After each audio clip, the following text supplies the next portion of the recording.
নমস্কার বন্ধুরা, ঝর্ণার বাঙালিয়ানায় সবাইকে স্বাগতম জানাচ্ছি। আমার কাছে দূরে দেশে বিদেশে প্রবাসে যে যেখানে বসে আমার এই রেসিপিটা দেখছেন সবাইকে স্বাগতম জানিয়ে সাদর আমন্ত্রণ জানাচ্ছি আমার এই রেসিপিটা দেখার জন্য।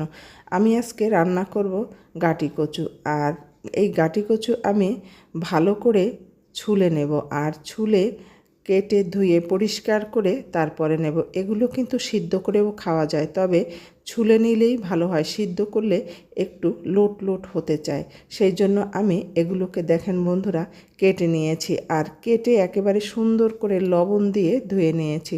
আসলে এটার মধ্যে যদি লবণ দিয়ে না ধোন তাহলে কিন্তু সমস্যা হয়। কি সমস্যা হয়? হাত চুলকোতে পারে, গলা চুলকোতে পারে। এবার মাছের মাথা নিয়ে নিয়েছি এই গাটি কচু রান্না করার জন্য। আর এখানে দিয়ে দিলাম হলুদের গুঁড়া, মরিচের গুঁড়া আর লবণ, একটু মেখে নেব। আর মাছের মাথা দিয়ে কিন্তু গাটি কচু খেতে দারুণ লাগে। খেতে রান্না করে খেয়ে দেখবেন। আসলে আমরা চিংড়ি মাছ দিয়ে রান্না করে খাই, কিন্তু এইভাবে মাছের মাথা দিয়ে রান্না করে খেতেও কিন্তু দারুণ। এবার বন্ধুরা চুলার কাছে চলে আসলাম, দিয়ে দিলাম তেল। আর মাছের মাথা তিনটে আমি ভালো করে ভেজে নেব। বন্ধুরা যে যেখানে বসে আমার এই রেসিপিটা দেখছেন সবাইকে বলবো, ভালো লাগলে লাইক শেয়ার সাবস্ক্রাইব করতে ভুলবেন না। অবশ্যই বন্ধুরা একটা লাইক দিবেন। দেখেন আমার মাথাগুলো কিন্তু ভাজা হচ্ছে।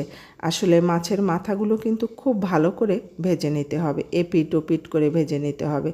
আর এই মাছের মাথা যদি একটু কাঁচা কাঁচা ভাব থাকে তাহলে কিন্তু ভালো লাগে না। সেই জন্য যে কোনো সবজি বলেন, তরকারি বলেন, যাই বলেন, যার মধ্যেই আপনি মাছের মাথা দিয়ে রান্না করবেন সেটা কিন্তু খুব ভালো করে ভেজে নেবেন। দেখেন বন্ধুরা আমার মাছের মাথা ভাজা হয়ে গেল। এবার আমি এই গাটি কচুগুলোকে ভাজবো। আর যারা সিদ্ধ করে খায়, অনেকে গাটি কচু সিদ্ধ করে রান্না করে। আসলে যদি সিদ্ধ করে রান্না করে তার চেয়ে এভাবে ছুলে ভেজে রান্না করে তাহলে কিন্তু এর মধ্যে যে একটা দলা দলা পাকানো স্বাদ হয় সেটা কিন্তু আর হয় না। বন্ধুরা আমি একটু হলুদ দিলাম আর লবণ দিলাম, হলুদ আর লবণ দিয়ে কিন্তু ভেজে নেব, তবে ভাজবো কিন্তু একেবারে খুব ভালো করে। এই পর্যায়ে বন্ধুরা যে যেখানে বসে আমার এই রেসিপিটা দেখছেন অবশ্যই বলবো সাবস্ক্রাইব করে দেবেন আর বেল বাটনটা অন করে দেবেন, যাতে আমি পরবর্তী রেসিপির নোটিফিকেশন আপনি সবচেয়ে আগে পেয়ে যান। বন্ধুরা দেখেন আমার এই গাটি কচু কিন্তু অনেকটাই ভাজা হয়ে গেছে, প্রায় হয়ে গেছে। এবার তুলে নিচ্ছি, আমার আর ভাজার দরকার নেই। এভাবে করে গাটি কচু রান্না করে খেয়ে দেখবেন। আসলে এই বড় বড় গাটি কচু কিন্তু আমরা মাছের মধ্যেও দিয়ে খাই, এভাবে তরকারি করে মাছের মধ্যে দিয়ে, এটা কিন্তু খুব ভালো লাগে খেতে। এবার এই যে তেল রয়েছে এর মধ্যে আমি হলুদের গুঁড়া, মরিচের গুঁড়া, লবণ, দেখেন বন্ধুরা আমি কিন্তু খুব একটা মশলা এর মধ্যে দেব না। আর দেব আদা বাটা, তবে এই আদাটা কিন্তু থেতলে দিয়েছি। আসলে বাটা আদা গাটি কচুতে ভালো লাগে না, সেই জন্য যদি আপনি থেতলে দেন খুব ভালো হয়। এবার একটু জল দিয়ে মশলাটা কষাবো। আর মশলাটা অল্প একটু মশলা, সেই জন্য খুব বেশিক্ষণ ধরে কষানো দরকার নেই। আসলে আমরা যদি কোনো রান্নায় জিরা দিতে যাই সেক্ষেত্রে খুব একটা বেশি কষানো দরকার হয়। দিয়ে দিলাম 2-3 টুকরো দারুচিনি। এবার দিয়ে দেব থেতলে 2 টুকরো এলাচ। বন্ধুরা এভাবে করে রান্না করে খেয়ে দেখবেন। আসলে যারা পেঁয়াজ রসুন খেতে পছন্দ করেন না তারা এভাবে রান্না করে খেয়ে দেখতে পারেন। এবার দিয়ে দিলাম মাছের মাথা আর দিয়ে দিলাম গাটি কচু। এবার নাড়াচাড়া করে জল দিয়ে দেব। বন্ধুরা আবার বলবো যে যেখানে বসে দেখছেন অবশ্যই একটা লাইক দেবেন, আর ভালো লাগলে লাইক শেয়ার সাবস্ক্রাইব করতে ভুলবেন না। আপনার একটা সাবস্ক্রাইব আমাকে অনেক উৎসাহ জাগায় কাজ করার, আর অনেক দূর পর্যন্ত এগিয়ে নিয়ে যায়। আপনার হাত ধরেই আমি এগিয়ে যাচ্ছি।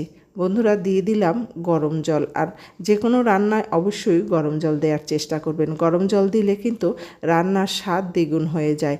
এবার রান্না করব, তবে একেবারেই লো আছে।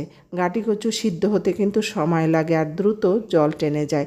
সেই জন্য আপনাকে কি করতে হবে, একেবারেই লো আছে রান্না করতে হবে, যাতে আস্তে আস্তে সিদ্ধ হয়। যদি চান ঢাকনা দিয়েও দিতে পারেন, ঢাকনা দিলেও কিন্তু তাড়াতাড়ি হয়ে যাবে। যে যেখানে বসে দেখছেন একটা লাইক দিতে ভুলবেন না বন্ধুরা। আর আপনাদের অবশ্যই বলবো, নতুন যত বন্ধু আসছেন আমার পেজে তারা অবশ্যই কমিউনিটিতে নক করবেন। আসলে খুঁজে পাওয়া যায় না কে কোথায় চলে আসলো, হয়তো এসে মেসেজ দিয়ে চলে গেছে, আমি খুঁজেও পাচ্ছি না। সেই জন্য সবাইকে বলবো যারা নতুন আসছেন তারা অবশ্যই কমিউনিটিতে নক করবেন।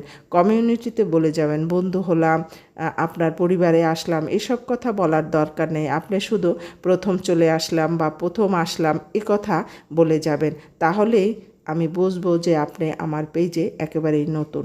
তা না হলে কিন্তু আসলে পেজের ক্ষতি হয়ে যায়, আপনারও ক্ষতি হয়, আমারও ক্ষতি হয়। আসলে তারা সময়টা কেটে নিয়ে যায়। এবার দিয়ে দিলাম ভাজা জিরার গুঁড়া। আর বন্ধুরা, যা বললাম আসলে এভাবে করে মেসেজ করলে সময়টা যে কেটে নিয়ে যায় তা দেখা যায়, কিন্তু আপনার সাবস্ক্রাইব কেটে নিয়ে যাবে, সময় কেটে নিয়ে যাবে, আপনি বুঝতেও পারবেন না। তাই যে যেখানে বসে এত সময় ধরে দেখলেন, সবাইকে বলবো সাবধান থাকবেন, ভালো থাকবেন। আবার নতুন একটা রেসিপি নিয়ে আপনাদের সামনে হাজির হব। ধন্যবাদ সবাইকে।